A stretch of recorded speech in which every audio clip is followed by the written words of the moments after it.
گوشت ایک ایسی چیز ہے جو مہنگی ترین خوراک ہے. کتنے غریبوں کو جن کو پورے سال گوشت کھانے کو نہیں ملتا، بقرعید کے دنوں میں اتنا گوشت ان کو وہ کھاتے بھی ہیں، کئی کئی مہینوں کا اپنے فریج میں اسٹور بھی کر لیتے ہیں. قرآن مجید نے صدقات و خیرات کا جو فلسفہ بیان کیا ہے، کئی لا یکون دولتم بین الاغنیاء منکم، اللہ کہتے ہیں زکات، مال غنیمت اور صدقات و خیرات کا میں حکم اس لیے دیتا ہوں کہ دولت چند ہاتھوں میں مرکوز ہو کے نہ رہ جائے. تمہارا پیسہ بہہ کے کہاں جانا چاہیے؟ نچلے طبقے میں. قربانی میں یہ پیسہ جتنا اوپر کے طبقے سے بہہ کے نیچے کے طبقے میں جاتا ہے، اتنا شاید کسی اور عبادت میں نہ جاتا ہوں. مالدار لوگ قربانی کرتے ہیں 10-10 لاکھ بھی اگر کر لیں، 9,000 15,000 20,000 حصے کے، اور 10-10 20 لاکھ تک بھی لوگ جاتے ہیں. تو یہ دولت مندوں کی جیبوں سے نکل کے یہ پیسہ کس کی جیب میں جاتا ہے؟ غریبوں کی. یہ اتنا گوشت ہم کھا نہیں سکتے. نہ چاہتے ہوئے بھی لوگ صدقہ کرتے ہیں قربانی کا گوشت. 1/3 تو ویسے ہی حکم میں بہتر ہے کہ صدقہ کر دیا جائے، لیکن کیا ہے کہ لوگ اس سے بھی زیادہ کرتے ہیں. تو اگر یہ بقرعید کا فلسفہ ختم ہو جائے تو غریب آدمی کے لیے گوشت کا حصول آسان نہیں ہوگا، مشکل ہو جائے گا. تو یہ تو میں نے تھوڑی سی روشنی اس پہ ڈالی ہے قربانی پر. اب میں ایک اور حکمت قربانی کے حکم کی بیان کرتا ہوں. ایک بات یاد رکھیں، شریعت جب ہمیں کسی بات کا حکم دیتی ہے تو اس ایک حکم میں کئی کئی مصلحتیں چھپی ہوتی ہیں جس کا عقل پرستوں کو علم نہیں ہوتا. عقل پرستوں کہتے ہیں یہ کیا ہے، لیکن اگر آپ اس کی گہرائی میں جائیں گے تو آپ کو ایک ایک حکم میں کئی کئی حکمتیں نظر آئیں گے. قربانی میں ہمیں جانور کاٹنے کا حکم کیوں دیا گیا؟ صدقات و خیرات کا حکم کیوں نہیں دیا؟ یہ بات یاد رکھو، جانور کاٹنا صرف بقرعید میں اور عقیقے میں اور مینا میں جو دم واجب ہوتا ہے اس میں عبادت ہے. اس کے علاوہ جانور کاٹنا عبادت نہیں ہے. یہ جو صدقے کے بکرے پورے سال چلتے ہیں یہ بدعت ہے، اس کو ختم کریں. اس کا کوئی ثواب نہیں ہے، گناہ ہے الٹا. اسلام میں صدقے کے بکرے کا کوئی تصور بولو بھائی نہیں ہے. کہیں بھی نہیں ملتا کہ صحابی نے بکرا کاٹا ہوں صدقے میں. صدقے کا جو فلسفہ ہے وہ غریب کی حاجت پوری کرنا ہے. وہ حاجت پیسوں سے پوری ہوتی ہے، بکرے سے نہیں ہوتی. اب 20,000 کا ایک بکرا آپ غریب کو لے کے دیں، وہ کہے گا بکرے کے بجائے مجھے 20,000 کیش دے دیتے. لیکن آپ بکرا ہی کاٹ کے دے رہے ہو، اس کا مطلب ہے آپ کا یہ نظریہ ہے کہ بکرا کٹنے سے بلائیں دور ہوتی ہیں. یہ نظریہ غلط ہے.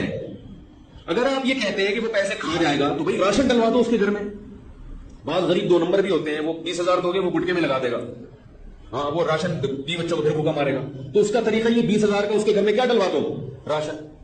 تو یہ بکرے نہ کاٹا کریں. بکرا کاٹنا صرف بقرعید میں، عقیقے میں اور مینا میں جو دم لازم ہوتا ہے یا شکرانے کا جو دم ہوتا ہے حج تمتع میں، حج قران میں. اس کے علاوہ جانور کاٹنا عبادت نہیں ہے. گوشت کھانا ہے تو ٹھیک ہے، ورنہ نہیں ہے یہ عبادت. لوگ بکرے کا سجدہ، تو بھی سیلانی کے بکرے دیکھیں آپ، وہ اتنے سے وہ پنجروں میں بکرے بند کیے ہوئے انہوں نے. یہ ظلم ہے بھائی، نسل کشی ہے. جب اللہ کے حکم کی خاطر آپ جانور کاٹیں گے تو برکت ہوگی، اللہ کے حکم سے ہٹ کے کاٹیں گے تو برکت نہیں ہوگی، برکت ختم ہوگی. یہ جو بکرے کا گوشت اتنا مہنگا ہو رہا ہے اس کی بہت بڑی وجہ صدقے کے بکرے ہیں. صدقے کے نام پہ لوگ پورے سال بکرے کاٹتے رہتے ہیں اور بکرے کی قیمت بڑھتی رہتی ہے. اگر یہ صدقے کے نام پہ بکرا کٹنا بند ہو جائے تو پھر آپ دیکھیں بکرے کی قیمتیں صحیح آ جائیں گی، مناسب ریٹ پہ آ جائیں گی. تو چھوڑ دے بکرے کاٹنا. اور یہ بکرے بھی بیچارے ایسے ان بکروں کو صدقہ کرنے کا دل چاہتے ہیں ان کے اوپر. میں نے تو کئی دفعہ لوگوں کو یار 5 روپے کا نوسن میری طرف سے اس بکرے کو کھلا دو. سیلانی کے بکرے اتنے سے رکھے دو، پیسے خرچ کیا کریں، غریب کو پیسے دیا کریں، بکرے نہ دیا کریں. بکرے آج کل مالداروں کو نہیں مل رہے، ان اتنا ریٹ ہوا غریب کو بکرا کھلا رہے ہیں. اور اگر جانور ہی گوشت کھلانا ہے تو پھر گائے دیں. مدرسوں میں لوگ بکرے دے رہے ہیں. او بھائی مدرسے میں 20,000 کا بکرا تم دے رہے ہو، اگر 20,000 کی گائے دے دیتے وہ مدرسے کے طلبہ 2 مہینے کھاتے بیٹھ کے، بکرا 2 دن میں ختم ہو جاتا ہے. تو اس سے پتہ چلتا ہے کہ لوگوں کی نظر میں یہ کہ جانور کٹے گا تو، اور 20,000 کا راشن ڈال دیتے وہ اور زیادہ اچھا تھا. تو خیر میں یہ اس کر رہا تھا کہ شریعت ایک حکم دیتی ہے تو اس میں کئی کئی حکمتیں چھپی ہوئی ہوتی ہیں. یہ جو ہمیں 4 قسم کے جانور کاٹنے کا حکم ہے، دیکھو عقیقے میں بھی جانور کٹے گا، اور جانور بھی گائے ہو، اونٹ ہو، بکرا ہو یا دمبا ہو. بھینس بھی گائے میں داخل ہے. اس کے علاوہ جانور عقیقے میں قبول نہیں ہے. کیا خیال ہے؟ بقرعید میں بھی یہ 4 جانوروں میں سے کوئی کٹے گا. مرغی کاٹیں گے تو 100 مرغیاں کاٹ دیں قربانی، بولو نا بھائی. مینا میں بھی کیا ان 4 میں سے کوئی جانور کاٹنا پڑے گا. کیا خیال ہے؟ ایک اور عبادت ہے شریعت میں کھانا پینا عبادت نہیں ہے، یہ ذہن میں رکھو. صرف 4 مواقع ہیں جہاں کھانا پینا شریعت نے عبادت رکھا ہے. ایک بقرعید میں، اس میں گوشت کھانا عبادت ہے باقاعدہ. نبی صلی اللہ علیہ وسلم جو ہے نا دعوت نہیں کرتے تھے لوگوں کی، صرف ولیمے پہ دعوت کی ہے آپ صلی اللہ علیہ وسلم نے. ولیمہ یہ بھی عبادت ہے.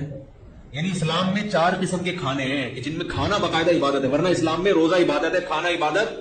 بول لو بھائی یار. اور کھانا بھی ہے تو بہت تھوڑا کھانا ہے. اسلام میں یہی ہے، اسلام کی بات کر رہا ہوں.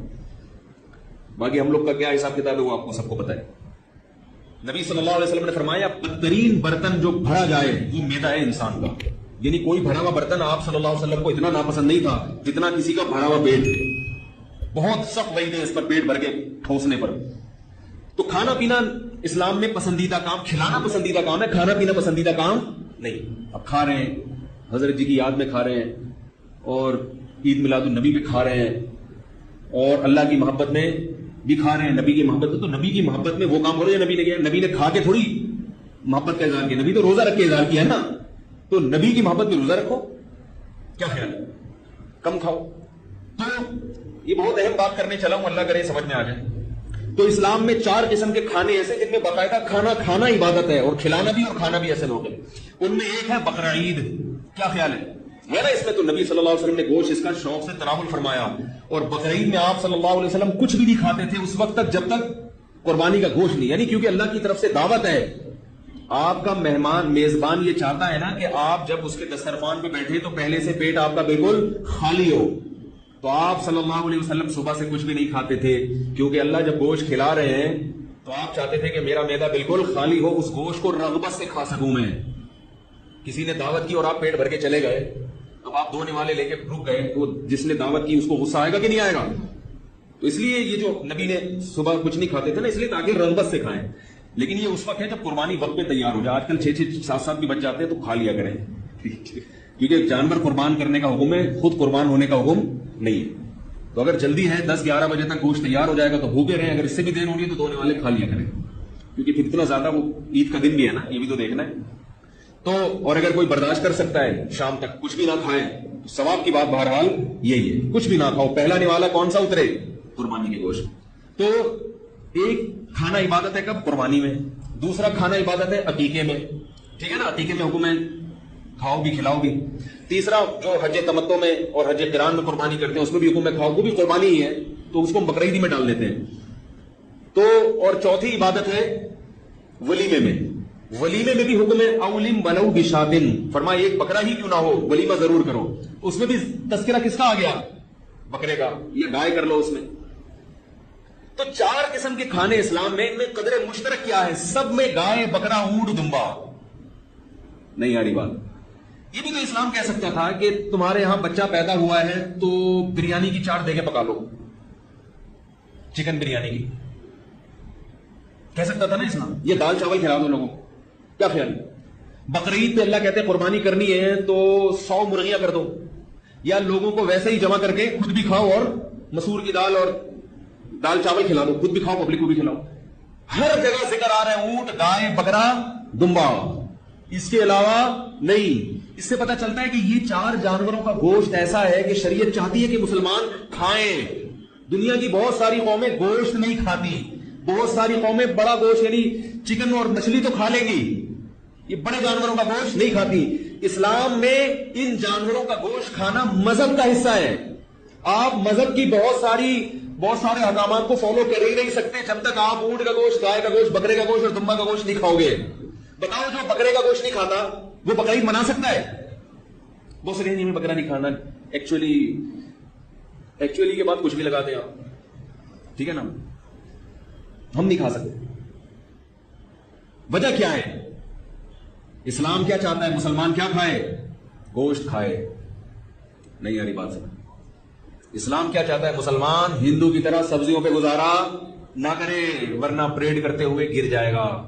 جیسے کہ واگا بارڈر پہ ہندو فوجی جب پریڈ کرتے ہیں اور وہ پاؤں کی ٹاپ زمین پہ مارتے ہیں، یوٹیوب پہ دیکھ لو، کئی فوجی گر چکے ہیں. پاکستانی فوجی الحمدللہ نہیں گرتے. فرق کیا ہے؟ میں واگا بارڈر گیا تھا ابھی پچھلے ہفتے، میں نے وہاں پاکستانی فوجی دیکھے اتنے لمبے لمبے. ایک کے ساتھ تو سیلفی بھی میں بناتا نہیں سیلفی، لیکن میں نے کہا یار اس کے ساتھ بناؤں گا. میں اتنا لمبا آدمی میں نے زندگی میں دیکھا نہیں. اور اس نے بتایا کہ اس سے بھی بڑا ایک لمبا ہے، وہ کہیں گیا ہوا تھا ورنہ ہم اس کو پکڑ کے لا رہے تھے. سارے قوم کے لمبے لمبے اس کے گھٹنے تک آ رہے تھے.